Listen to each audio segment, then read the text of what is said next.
One TV Patrol. Mangrove area o shoreline sa Ozamis bawal na tauran og istruktura.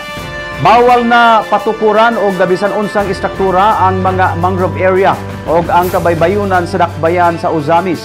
Sa ulahing regular session sa konseho gipahibalo ni Konsehal John Carlo Moralion nga napulo og upat ka mga coastal barangay sa Ozamis ang adunay mando sa Liga ng mga barangay sa Ozamis nga pabantayan.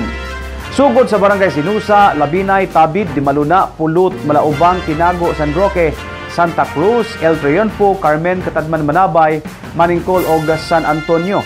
Iyang gipasabot nga ang nasangpit nga aksyon sa ABC sa Ozamis alayon usab kini sa kagamhanang nasyonal nga atimanon ang kabaybayunan gumikan sa illegal nga mga istruktura nga gipangbarog og nakamugna usab kini og kahugaw sa baybayon gumikan sa mga basura.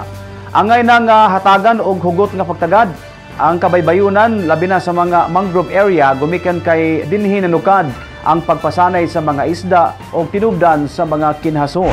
Proper waste disposal kay usahay murag tuang mga barangay murag malimot usahay sa kaning kalimpyo unang kanunay nato nga gidasig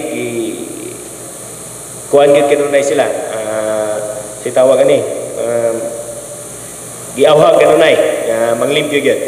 And also ang ato ang CDRRMO si Sir Dondon Guangco and Sir Celso Fuentes nag-discuss sila regarding anang sa ACEMENT program kana bitong sa ato ang 14 ka coastal road nga barangay coastal barangay no kay ang main purpose gid niya gid ana is dili madungagan ang nagbalay gid niya dapit sa kuan.